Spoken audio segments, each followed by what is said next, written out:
یه غذای بسیار سنتی بله. قرمه سبزی هستش که میدونم همه عزیزان بلدن، ولی یه سری فوت‌ها و رمزهایی داره که اینو امروز قراره که خدمت عزیزان توضیح بدیم که چه کار کنیم یه قرمه سبزی معطر جا افتاده و اشتها برانگیز درست بکنیم که عطرش تا سر خیابون بپیچه.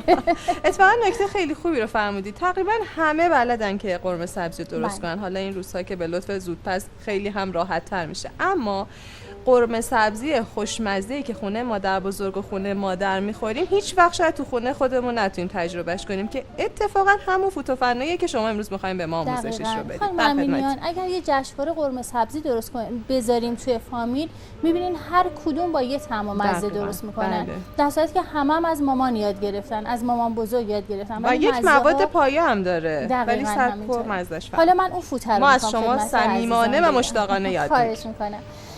سبزی قرمه داریم که حدود 120 گرم، لوبیا داریم 60 گرم، پیاز 1 عدد متوسط، گوشت 400 گرم، لیموی عمانی 3 عدد، نمک و فلفل و زردچوبه. خب خانم امینیان، موادش همینه، خیلی ساده هستش، ولی سبزی قرمه رو میخوایم خدمت عزیزان توضیح بدیم. خانم امینیان، شما خودتون سبزی قرمه چی استفاده میکنید؟ من سبزی قرمه همیشه مامانم آماده میکنن، سرخ میکنن، با اجازهتون میفرستن. خودتون مامانین دیگه میدونید. بله. اما فکر میکنم نعنا داره، درست میگم؟ بعد دیگه اسمشو یادم رفت. شنبلیله داره. آره شنبلیله رو ممنونم که من گفتید. بعد دیگه چیه باید بشه خانم امینیان؟ فقط تره جعفری و شنبلیله است که تو 2 کیلو کرفسه. بله اون نعنا جعفری. بله. ببینیم بالاخره مامانه. که ما برای شروع کارمون ابتدا پیاز رو نگینی خورد میکنیم و این پیاز رو داخل روغنمون میریزیم تا تفت بخوره. من در رابطه با در واقع سبزی یه توضیح اجمالی خدمت عزیزان بدم.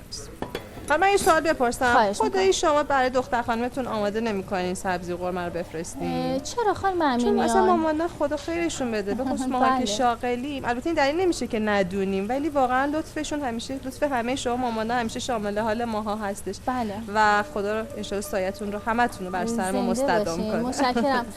شکیبای من چون تو آموزشگاه همکار من هستش و ایشون کاملا به آشپزی مسلط، به قنادی مسلط هست.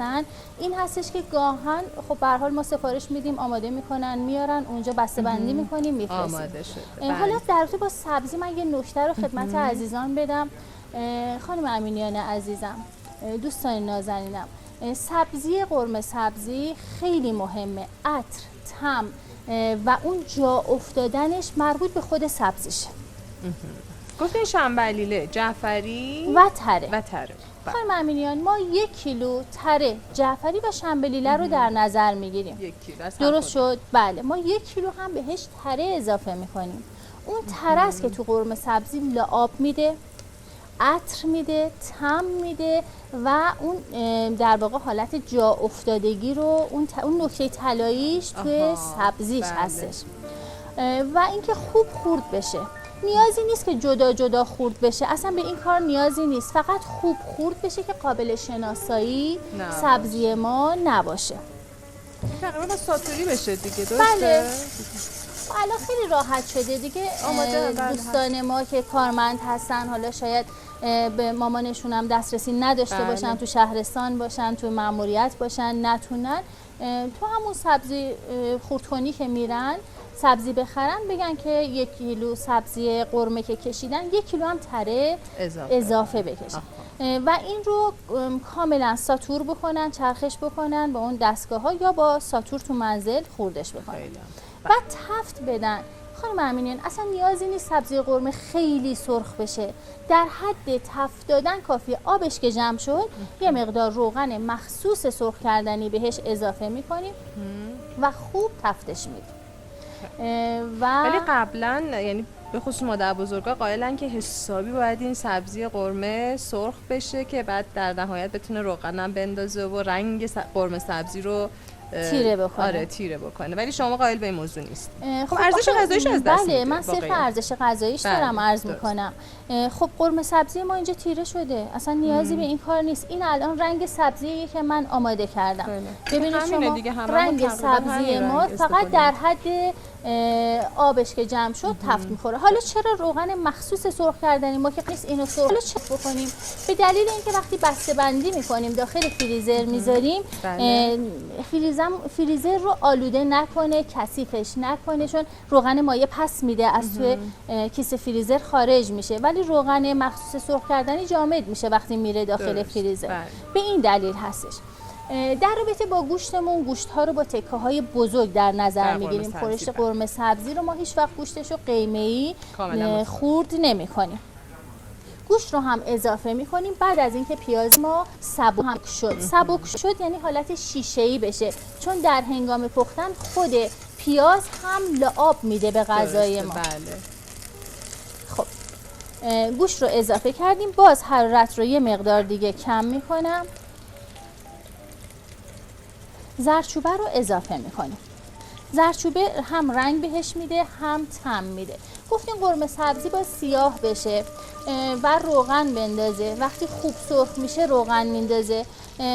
خانم امینیان عزیزم، جانم بله. قرمه سبزی که دانه گیاهی نیست، دانه روغنی نیست که روغن پس بده. این روغن رو یا گوشت چرب ما تامین میکنه یا روغن دستی که ما توش میریزیم تامین میکنه، یا روغن زیادی که داخل سبزی در حال سرخ کردن به هر حال همون روغن اضافه هستش که ما داخلش میریزیم. پس نیازی به این نداره که حتما قرمه سبزی ما زیاد سرخ بشه. خب اگه دوست دارین حسابی روغن بندازه روغن بیشتری داخلش بریزیم، ولی حیف ویتامینش رو از دست نده. میتونین چربی داخل گوشتتون رو یه مقدار کمتر بگیریم، حداقل این چربی سالم استفاده بشه، یا یه دونه دنبالیچه داخلش بندازیم که اون رو تامین بکنه. حالا یه مقدار که این تفت خورد، سبزیمون رو هم اضافه میکنیم و اجازه میدیم با سبزیمون هم یه مقدار کمی تفت بخوره. شاید بگم قرمه سبزی خیلی راحته ولی خیلی قلق داره، خیلی کوتاه داره. خیلی مهمه. بله خانم امینیان، فقط اینکه ما 3 مدل لوبیا داریم که داخل قرمه سبزی میتونیم استفاده کنیم. خانم امینیان میدونین چی هستش؟ لوبیا قرمز، لوبیا چی میگن؟ چیتی و چشم بلبلی. درسته. دیگه اینقدر ناوارد نیستم دیگه. حالا لوبیای قرمز ریز که من آوردم مجلسیه. این مجلسیه، یعنی تو رستوران ها و جایی که یه قرمه سبزی لذیذ خوشمزه میخوان تهیه بکنن حتما قرمز ریز میریزن. من خیس کردم، نفقش رو گرفتم و حداقل 7-8 ساعت با آب سرد حتما خیس بخوره، 3-4 بار آبش تعویض بشه تا نفقش گرفته بشه. حالا کسایی که معدهشون خیلی حساسه خانم امینیان، میدونین چی اضافه کنیم که این نفق کامل بگیره؟ خب زیر عطر قرمه سبزی ما رو عوض میکنه. همین لوبیا رو با عرق زیره خیس میکنن. آره اونم میشه. بله اونم میشه، ولی کسایی که معدهشون یه مقدار بیشتر آزرده میشه، پیشنهاد من و تجربه من هستش که خیار رو به 4 قسمت با پوست تقسیم بکنن. وقتی لوبیا رو اضافه میکنن و آب جوشیده داخل قرمه سبزی میریزن، 4 تکه خیار هم بندازن داخلش با پوست که این خیار کاملا نفق این حبوبات رو میگیره و این غلاف خیار اجازه نمیده خیار له بشه داخل این قرمه. بعد درش بیارن بندازن خیلی جدید بود، ممنونم. و کاملا نفقو میگیره. خانم امینیان آبگوشت نخود بسیار نفاقه، توی آبگوشت هم بندازین. این خیارای درختی اصلا بو ندارن که بگین شما عطر غذای منو عوض میکنه. اصلا انقدر ادویه و اینا استفاده میشه که به نظر من اصلا گم میشه اگرم بخواد عطری از خودش داشته باشه. دقیقاً همینطوره. اینم یه نکته بود برای عزیزان، خیلی نکته عجیب و جدیدی بود. ممنونم. در رابطه با لیمو، نمیدونم تا حالا تجربه کردید خانم امینیان، لیمو تلخه. یه مقدار گاهن غذای ما رو تلخ میکنه. بهترین کار اینه که خیسش کنیم. وقتی خیس میکنیم یه چیز سنگین روش بذاریم که این کاملا بره داخل آب، تلخی پوست لیمو گرفته بشه. بعد از اینکه تلخی گرفته شد، نیمی از زمان پخت قرمه سبزی ما که سپری شد، یعنی من الان اینو دارم تفتش میدم، بعد از اینکه اینا رو با هم تفت دادم، آب جوش که ریختم توش، وقتی که جوش آمد، از زمان جوش قرمه سبزی ما نیمی از زمان رو در نظر میگیریم. زمان پخت قرمه سبزی چند ساعته؟ حدودا 3.5 تا 4.5 ساعت هستش. زنگ خونه به صدا خب عرضم به حضورتون که این عطر قرمه سبزی من با اجازهتون اومدم یه همش زدم و گفتم ته نگیره، دستتون درد نکنه، زحمت کشیدید. من آب رو ریختم داخلش، اجازه دادم جوش اومد. بعد از که جوش اومد حرارت رو ملایم کردم و حدودا 3.5 تا 4.5 ساعت زمان پخت داره. حالا 1 ساعت چرا؟ به دلیل اینکه نوع گوشت، بعضی از گوشت‌ها دیرپزترن، بعضی زودپزتر هستن. اگه زودپز بود 3.5 نیمی از زمان پخت که سپری شد، لیمو عمانی هامون رو که خیس کردیم. چقدر زمان خیس کردن لیمو عمانی؟ حدود 1 ساعت. یه مقدار که تلخیش گرفته بشه و شما با چنگال حفره درش بله، حدوداً چند بار این رو حفره ایجاد میکنم داخلش، حدود 3 یا 4 بار کافی هستش.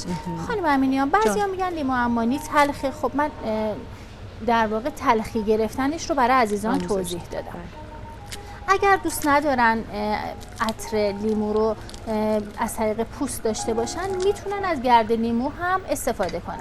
گرد لیمو اگر خواستن استفاده کنن، توی نیم ساعت آخر پخت همراه با نمک اضافه کنن که گرد لیموشون سریعتر اسیدی میکنه غذا رو، مانع از پختن گوشت میشه. شما آب لیمو هم استفاده نمی‌کنین دیگه؟ خانم امینیان، به هیچ عنوان داخل قرمه سبزی دوستان به همه شما پیشنهاد میکنن، تجربه چندین ساله هستش، از آب لیمو، آب قوره، آب نارنج داخل قرمه سبزی استفاده نکنیم. چاشنی قرمه سبزی فقط لیمو، عطرش فقط لیمو، یعنی اون اسانس یا ادویه‌اش فقط لیمو هست به اضافه سبزی که داخلش هست. یا لیمو یا گرد لیمو، یا تو اما با هم استفاده نکنید. خب یه موقع میبینید ترشیش کمه، میتونین گرد لیمو هم دوباره تو نیم ساعت آخر اضافه کنید.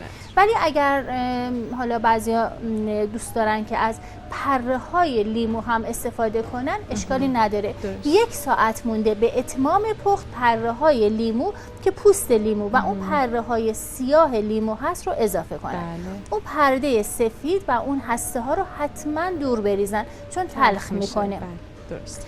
پس نکته هایی که لازم بود رو گفتم. فقط یه نکته خانم امینیان، میتونن از لوبیای قرمز که مجلسی هست، رستورانی هست، لوبیای چیتی خونگی هست، لوبیای چشم بلبلی رو معمولا تبریزی استفاده میکنن، طعم خاصی میگیره. با همون لوبیا عطر قرمه سبزی عوض میشه، طعمش عوض میشه. پیشنهاد میکنم دوستان تجربه کنید، خلاقیت و نوآوری داشته باشید، ولی نیایید توی قرمه سبزی رو به گوجه فرنگی یا از گوجه فرنگی استفاده کنید. اصالتش رو حفظ کنید. خیلی عالی. خیلی سریع در مورد میزم که چیدید، چرا سطح برنجا پوشیده شده چیه؟ ترتیب هستش. بله، از خمیر یوفکا استفاده کردم. نان لواش هم میتونن استفاده کنن. قالب کمربندی نونها رو یا خمیر رو داخلش قرار بدن و این شکلش هستش. سالاد شیرازی هم که چجوری شده این شکل شده؟ سالاد شیرازی رو هم میتونن قالب بزنن، هم میتونن با ژلاتین شکلش بدن. اینم قرمه سبزی لاپولو هستش که الان به اسم تهدیگ یا پلو قالبی تو رستوران ها به فروش میرسه. ممنونم خانم حسینی عزیز، مثل همیشه عالی بود. کنیم